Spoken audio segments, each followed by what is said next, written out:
A lot of agencies will not survive next year, and yours might well be at risk. It's especially true if you've been relying on outdated techniques like cold email outreach and unreliable methods like referrals. In this video, I'm going to explain how you can transform your agency from chasing low margin clients into something that is attracting premium clients. And we're going to be doing that on LinkedIn. Make sure to watch this video till the end because I'm going to share two bonus tips that you don't want to miss if you want to attract premium clients on LinkedIn. I work with quite a lot of agencies when it comes to helping them build these inbound acquisition channels. And all the time, the problems are very, very similar. Before I go into the to-dos, what we must be doing, I want to go over the actual problems. First of all, agency owners really don't understand your clients, like you don't understand your clients and when they need your service specifically.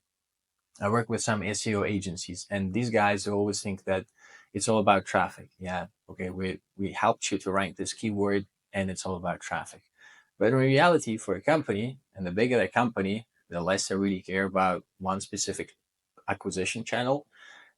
In reality, they don't really care about traffic. Yeah, they really care about the bottom line. Yeah, so how many new clients they get, how many new customers they are purchasing their services, what's their monthly recurrent revenue, is annual recurrent revenue growing, what's the churn rate, what kind of leads are they getting, are they more qualified? So this is all the stuff that your clients really care about. Yeah, and if you don't understand this, you cannot understand at what stage do your clients really start needing your service. Okay, so we'll talk about this a little bit further in the video, but I just want to plant that seed at the very start. The next mistake, the next problem I see you guys do all the time is that you're not solving a true problem, and the true problem that your clients really care about. So again, just touched upon that a little bit. Yeah. So what is that you're solving for them? You're helping them to get more traffic if you're an SEO agency. You're helping them to build a brand if you're a branding agency. You're helping them to build some stuff if you are a development agency. So what is it that you're actually doing for them? Okay.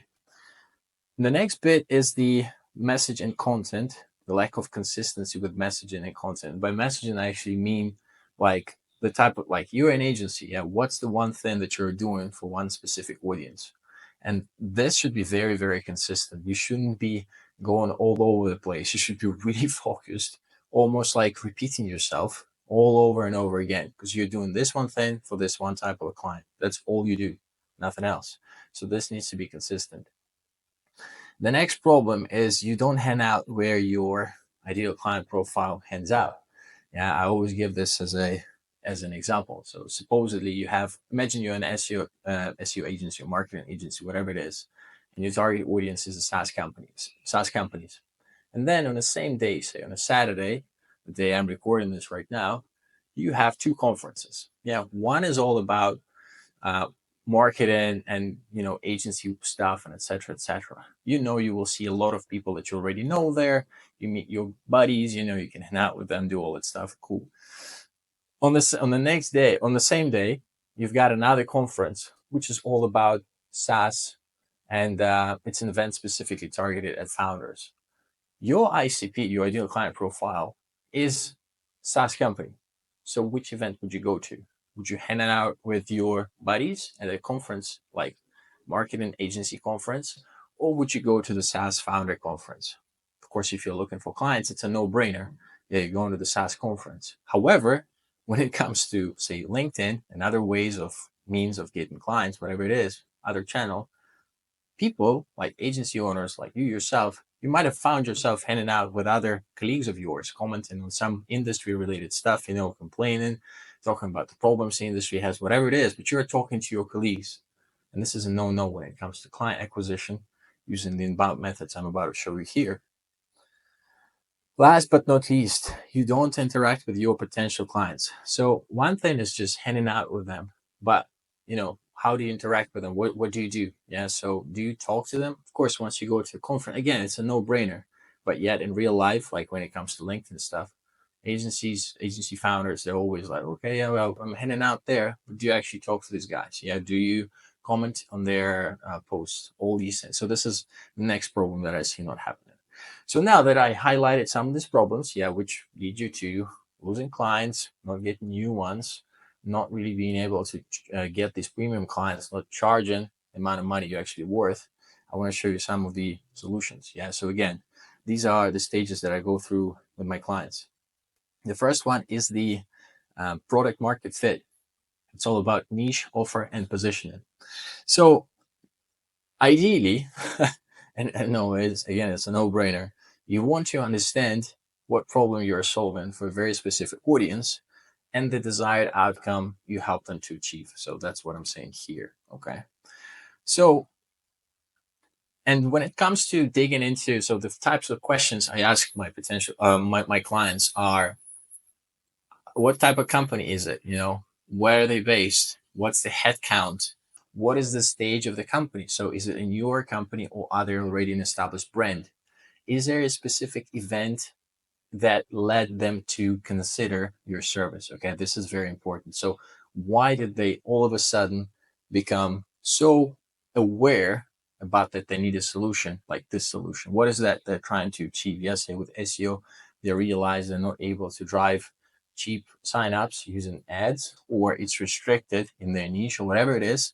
And they're like, okay, SEO is our main channel. So now we need to go find somebody. So you really want to understand what is called the buyer journey, but this is too complicated. But it's like, at what stage do they realize that they need your service?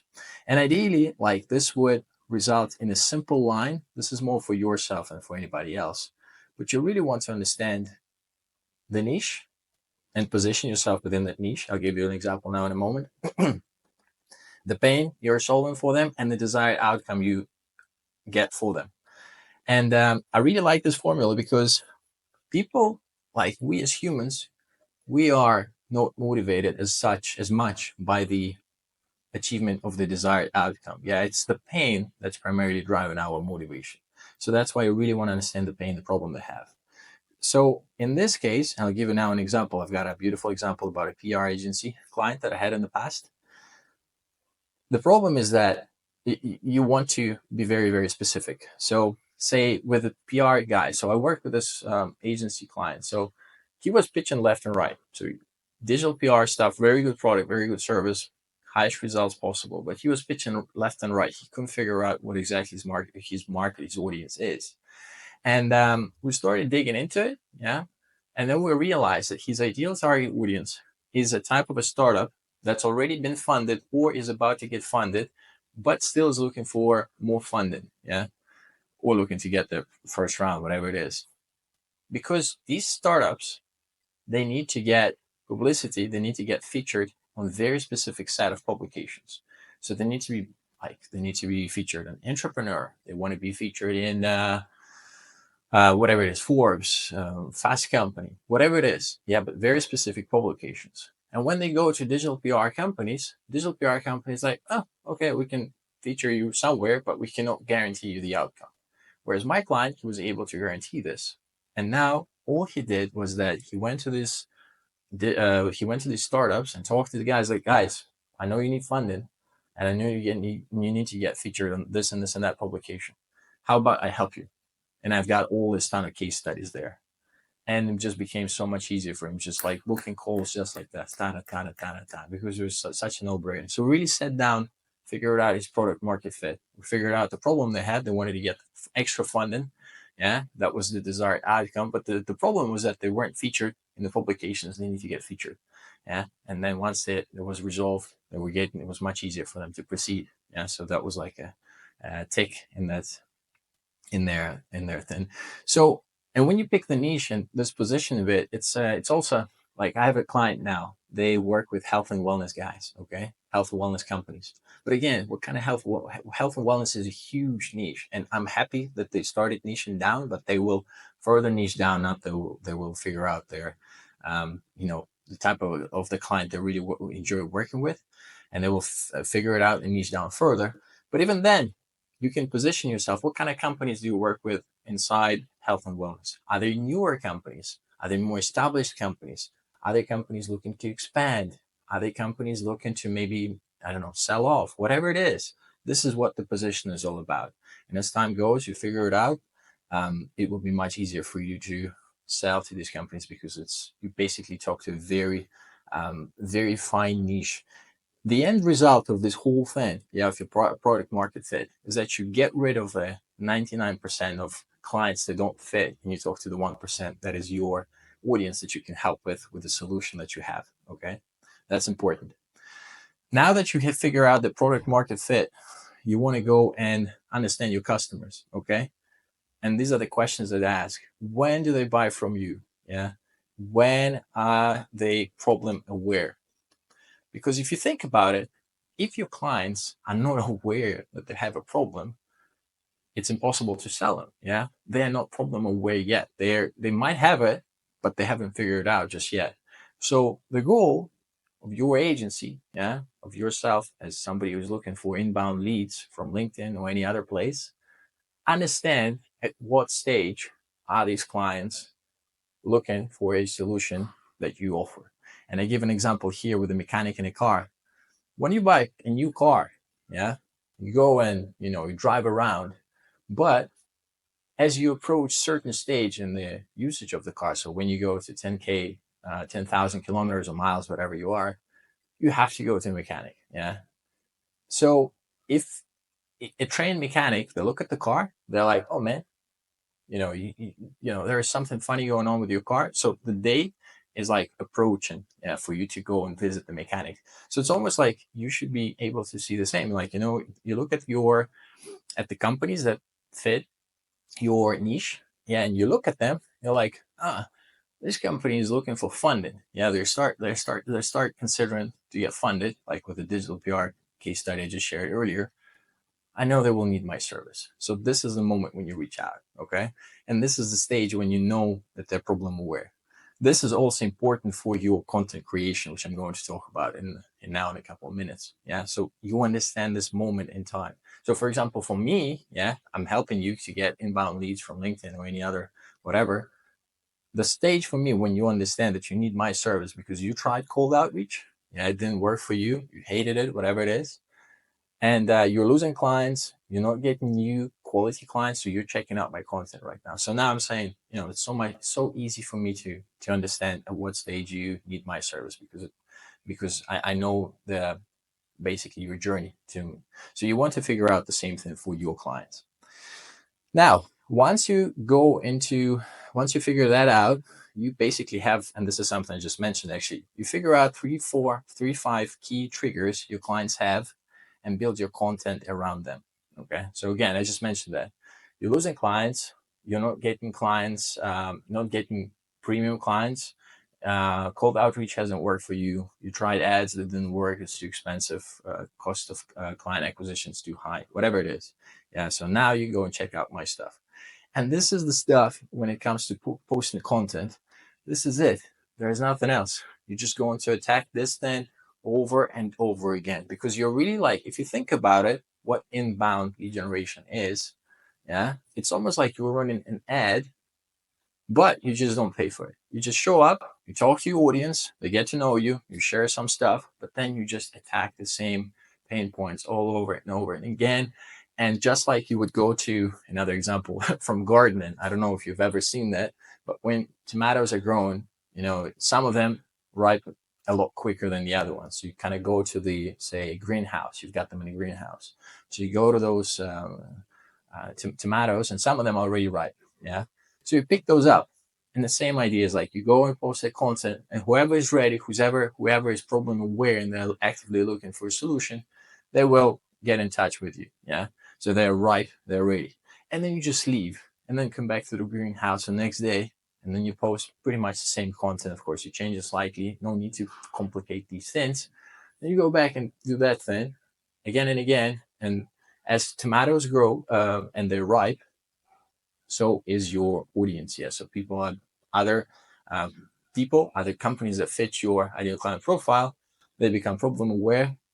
They see your case studies, they see the results, they see your content, and then all of a sudden they reach out. Okay. That's pretty much how it works. Now, touching upon the problem, that is all about not hanging out with the people that fit your ideal client profile. So when it comes to my clients, I always tell them to hang out with three categories of people. So the first category of people is pretty basic. These are the companies you want to work with. Yeah, so these are your potential clients right away.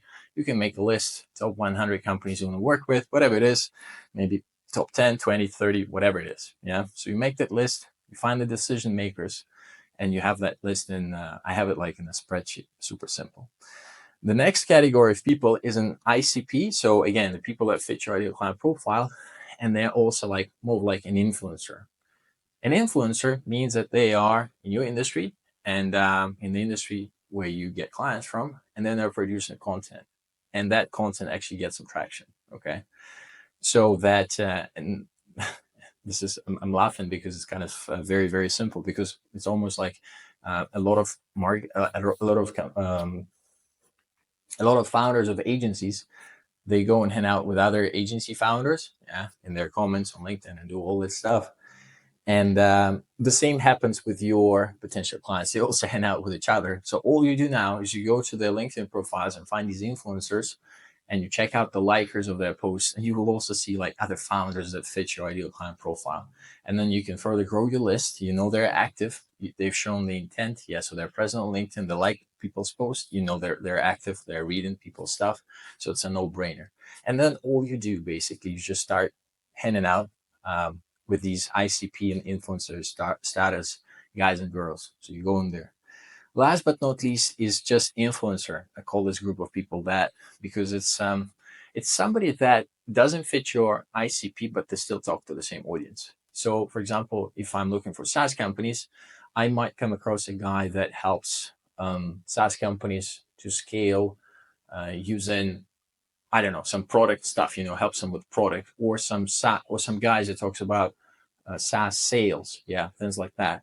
So he's talking to the same audience, but he doesn't fit my ideal client profile. But he's still talking to the same audience. They still see this content. So again, this is a smart way. Again, you find the people that are actually active on LinkedIn. They like the comments.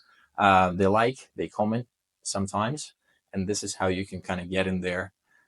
You can get in there and basically be seen by all these people and connect with them. So they will be more aware of your presence.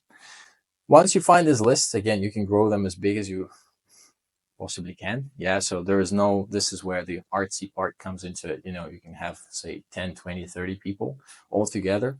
And then you basically start heading out there and comment. You leave 3, 5 comments to begin with. Once you organize it, once you get a hand of it, it's actually quite fun once you leave comments. And you don't have to leave like any thoughtful stuff. You can just be funny. Like I try to be funny, it almost never works out, but I try. So I leave some funny comment, something like very, very, very basic. People like this, then they see my stuff. It also helps the algorithm, LinkedIn algorithm, to show that I'm actually active on LinkedIn. So it later appreciates my presence and gives me more reach on my posts. Okay. So that's why it's so important to go out there. And these people, they start seeing you. You don't even need to connect to them. They will probably reach out at some stage themselves, or when you're ready, you can send them the connection request, and they're a lot more likely to accept your connection request. It's a no-brainer for them.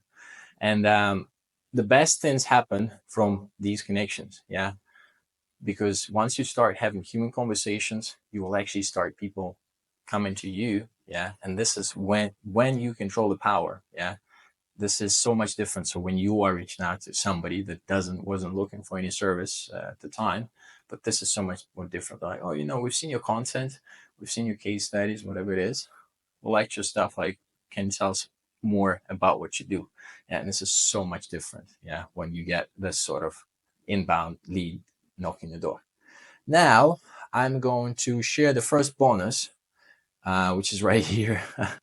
It's hard to see. Have a solid case study and keep posting it all over and over again. It's right here. Okay, right here. And I just basically shared it. Yeah. So ideally, I had this happen to a client of mine. So they were saying that we were doing a presentation, and at some stage to a potential client, and at some stage they got to a slide with their previous clients, and there was one big name on there, and this potential client, check this out, he saw the big name, the big brand, and he was like, oh, you work with these guys? Like, yeah, we worked with them for like 5 years. It's like, okay, you don't need to show us the rest of the presentation. We can start going tomorrow. That's just the power of case studies and the strong brand somebody's built in the past, and you're kind of, using it to sell your thing. And that's what people get wrong. They think they need to post the same, like they need to post different case studies all the time, which is, it kind of makes sense. But in reality, you want to get known for like a big brand you work with. It's so much easier to get people to remember just one company you work with. If you worked with, say, HubSpot, you worked with, I don't know, Ferrari, you worked with any other big company, you can go out there and just share it all over again, all over again. I just had an inbound lead knock the door of my potential client, and they mentioned, oh, we've seen this one big company you worked with. We're building something similar. We will be in touch. Let's put it that way. So then we're not ready to buy, yeah, at the moment, because they're in a different stage right now. But they saw this work and they're like, okay, makes sense.